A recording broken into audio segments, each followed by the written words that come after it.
Rritja e çmimeve të karburanteve po shoqërohet me ndryshime të vazhdueshme edhe në Gjirokastër. Aktualisht, 1 litër naftë tregtohet me 214 lek, ndërsa benzina ka arritur në 199 lek për litër. Ndërkohë, gazi vjon të shitet me 64 lek për litër.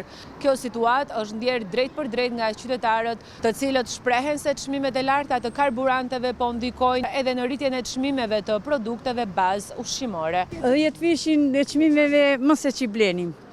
Ushqimore, veçmathje të tëra. Me 2200 nafta se përballojmë dot. Të largët jemi. Të mirën masa të ulet çmimet 3500 domatja, njëra tjetra perime, tëra ushqimet. I pa përballueshme, po është e përballueshme, po reduktojnë lëvizjet. Do të merren masa, të ulet aksiza, të ushtrohen kontrollet, karburante, që mos ketë abuzime. Po u ngrit nafta, do ngrihen të gjitha çmimet. Nafta është e lidhur me çdo gjë.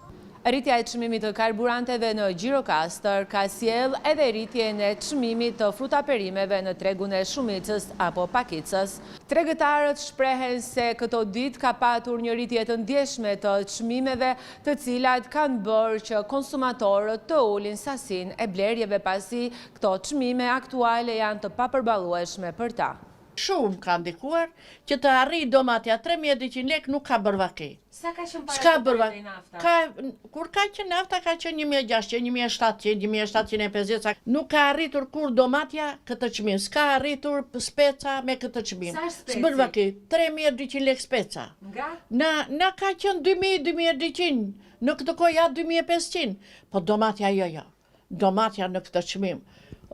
Pa mirë, këto gjërat e tjera nuk kanë rritur në një shumë të madhe, për shembull patateta, molla si në këtë kohë, kështu ka qenë, po këto njëherë çmimet këto çvina, importi këto kanë arritur kulmin më.